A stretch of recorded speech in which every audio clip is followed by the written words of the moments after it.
Welcome to the 8th episode of our podcast, Off the Record. Today we're talking about empowerment. Dashi, how would you describe empowerment? For me, empowerment means self-determination, co-creation, and personal responsibility. For me, this is largely shaped by my environment, the professional context, my colleagues, my superiors. I didn't Google it. I think we should ask our guest today what empowerment means to him. Welcome, Roland Bischofberger, Head of Communications at Siemens Switzerland, aka our boss. Hello, everyone, and thank you very much for inviting me. It's great to be here. The three of us already know each other very well. Would you like to briefly introduce yourself to our audience? I'm happy to do that. Yes, I'm Roland, and as you've already said, I'm in charge of communications for Switzerland in one of the most fascinating companies in the world. And I do this together with a great team, with great people, and you are two excellent examples of this. Thank you. Thank you very much. Yes, I just asked Dashi, what is empowerment for you? How would you define empowerment? I looked it up on Wikipedia. I would define it for myself as empowerment being about creating the highest possible degree of autonomy and self-determination for employees in a professional context so that decisions are made at the level where the expertise is greatest. And in my opinion, in many cases, this is the respective specialist and not necessarily the manager. It seems to me that personal motivation is important here because if you can set and pursue your goals and tasks on your own responsibility, you act in a self-determined way, Dashi, as you mentioned earlier, and on your own initiative. And I am convinced that this empowerment will enable us to achieve better results overall and thus make an important contribution to the success of our company. Trust, or a culture of trust, play an important role in this, because these are important pillars of empowerment. How do you exemplify this as a manager? Well, of course, you also have a perspective on this, but you mention a very important point, Dashi. I think the attitude as a manager is very important here. If you experience trust, you gain security and, I believe, energy. This also allows you to make effective use of your scope for action. On the other hand, those who are afraid to make mistakes or having to justify themselves, they become insecure and probably actually make more mistakes. So I see my role in this, above all, to give confidence. And I want to encourage courage and confidence, namely confidence that you can achieve even very ambitious goals. And we know from climbing, if you want to tackle a high peak, sometimes providing a safety rope or safety net can be beneficial. And that is where I believe my role lies.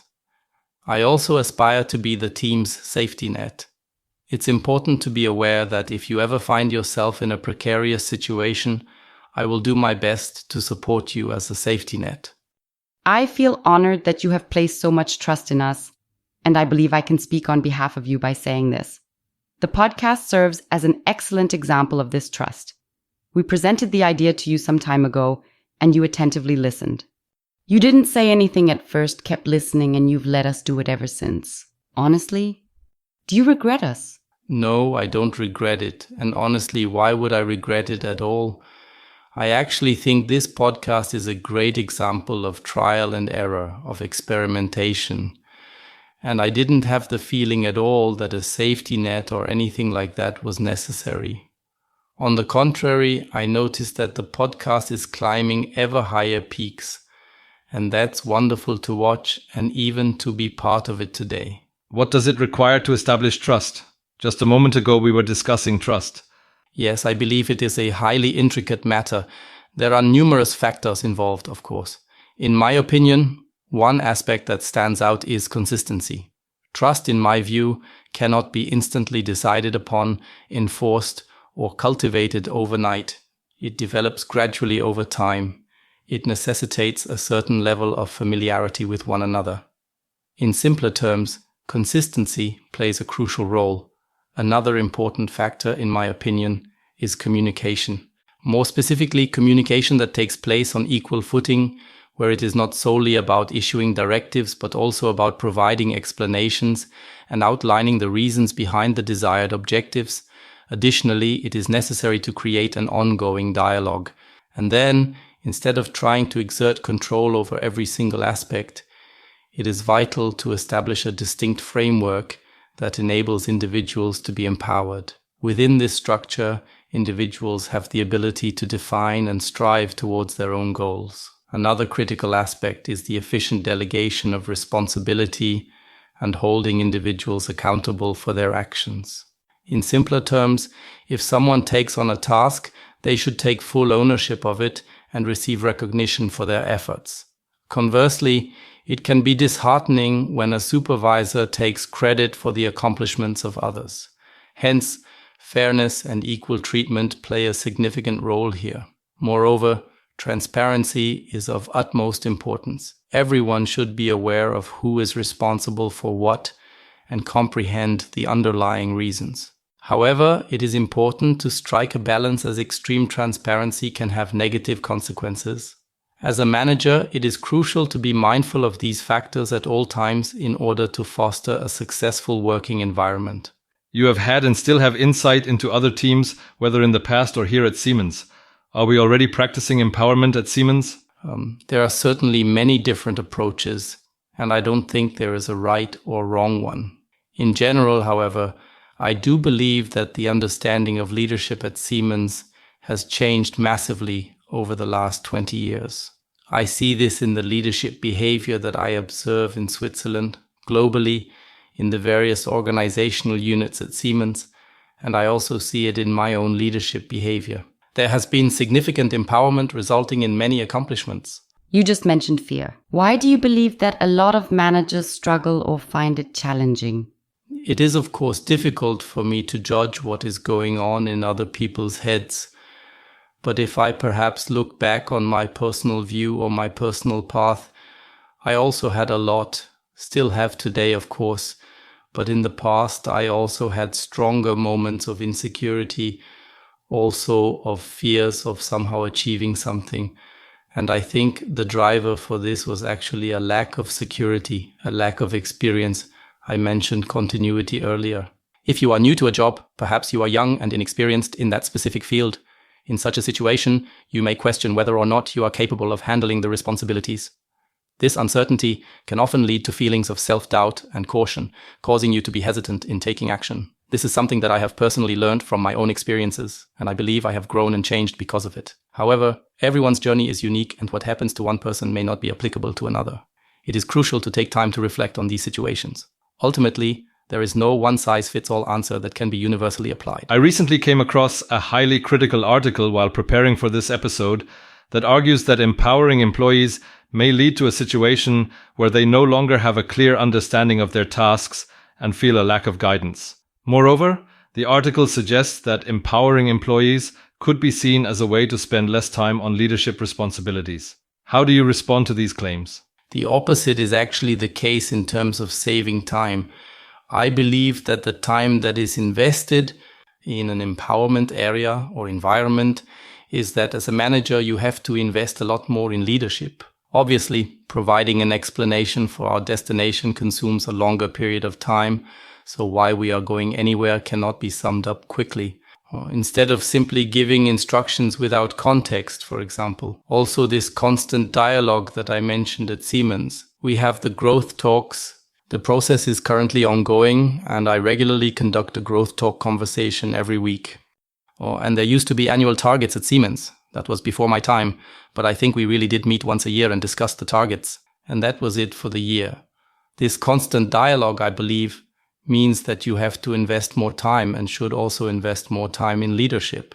And also the point about self-determination, that always sounds good even from an employee's point of view. However, the journey is not without its fair share of challenges. If you find yourself without a given task, you must exercise greater self-organization by setting your own goals. Developing this self-awareness is crucial, and it is a topic that arises frequently, particularly during job interviews. Have you ever experienced your empowerment or confidence being exploited? No, I can't remember that. I think that's also a question of who would take advantage of whose trust in the first place. I believe that in a self-responsible world, each person has to know for themselves why they do or don't do something. but I don't have any bad experiences. One of our top strategic priorities is empowered people, meaning we aim to empower individuals to fully utilize their abilities. How would you describe your level of empowerment in your current role? Well, I think that's a very important factor for me. I need an environment where I have a lot of freedom to act and shape things, and I feel very empowered here. That's an important factor for me. Of course, that makes me happy too. And I'm also pleased to see that in the regular surveys we do with employees, that is also one of the questions: do you feel empowered? We have achieved a remarkably high score across the entire Siemens organization in this area. I wholeheartedly support the notion that this is one of our main priorities as a company. I firmly believe that this is crucial for our ultimate success. Does the team play a role in this? A very big one. It's not just about individual empowerment, but also the empowerment of groups, for example, or of an entire organization. In new work, there is also often the topic of so-called delayerings, i.e., having fewer hierarchical levels and creating broader teams instead. I believe this is actually the way forward. And the prerequisite for this is, again, self-management. If the teams are also larger, then you can't and shouldn't work on the basis of instructions. Where would you rate yourself? Which areas are, or could you exploit your skills even more? What is currently bothering me is my time management. It's nothing new, but I deal with it regularly. How can I manage it even better? I'm somehow never satisfied with investing my time effectively when and where. I'll probably never find a final solution. But that's something that's keeping me busy at the moment.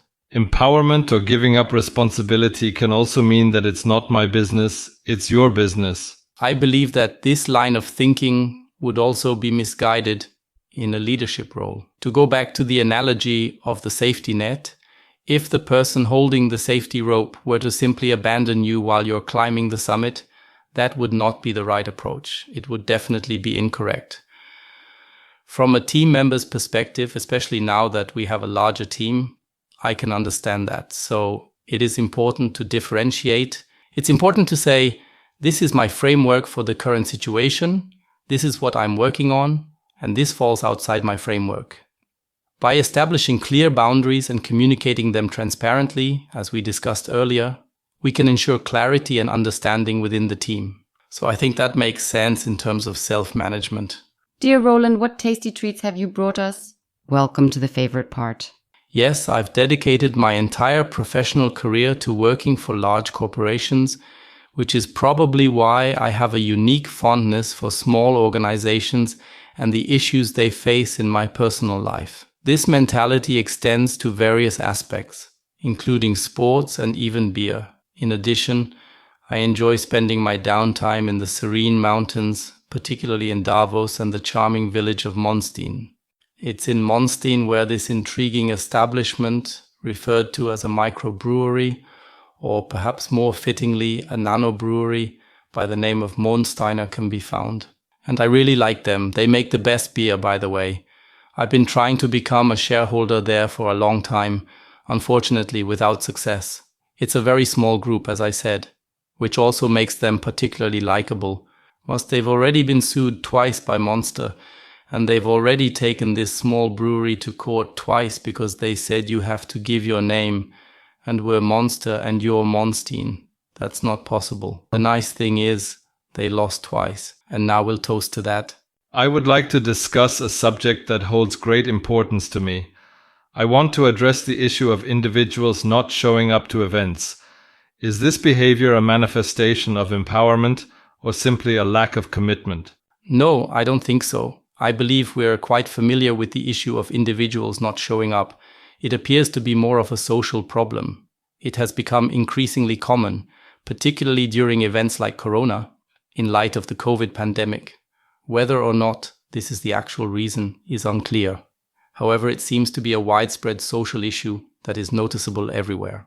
Currently, when reserving a restaurant in Zurich, it is mandatory to provide your credit card details, and in some cases, a sum of money is already deducted as a precautionary measure to ensure your attendance. Hence, I do not think it would be fair or beneficial to embrace this practice as a means of empowerment. Would you like to say something about our team setup?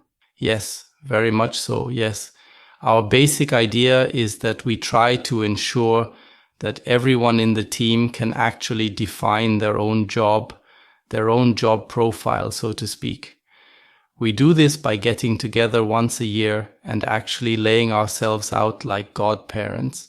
In other words, we lay the table together and say what tasks are on the agenda for the coming year. And then we actually allow all of our desires to come together. Who would like to take on which tasks? We ensure complete transparency in this process. We also keep track of how much time each person invests in a particular topic and document it. This is a yearly practice that we highly value. We call it a bazaar, and it is greatly appreciated because it enables individuals to define their job profile for the upcoming months, as well as initiate changes. For instance, someone might decide to focus on personal development in a specific area. The concept of having a growth mindset is highly relevant in our work environment. We have been implementing this practice for 4 years now and are extremely satisfied with the outcomes. So today I get to play the spoil sport, otherwise it's an honor roll. Unfortunately, we've already reached the end. But we have one last question, or rather, your last words. So what would you tell the audience about how they can learn empowerment? What is your advice? I think the point about trying things out, experimenting, I had already spoken to Jörn about the topic of error culture. I think it's very important to have the courage to try things out, to go in, to try something new, and to take the lessons learned from it as an ongoing process. And yes, as a basis for this, not just to see existing patterns as fixed, but to simply look and see if it would actually be possible to do things differently. And I believe that this can lead to great things. Sometimes you fall flat on your face, but you've already discussed that with Jörn, how we deal with it. Thank you very much. It's great that you were there and answered our questions. We were also quite critical and honest and were able to ask you some really good questions. Thank you very much. And what happens next, Eray? In the next episode, we'll be talking to our CEO Gerd Scheller about the topic of collaboration. We look forward to you listening in again. Bye together.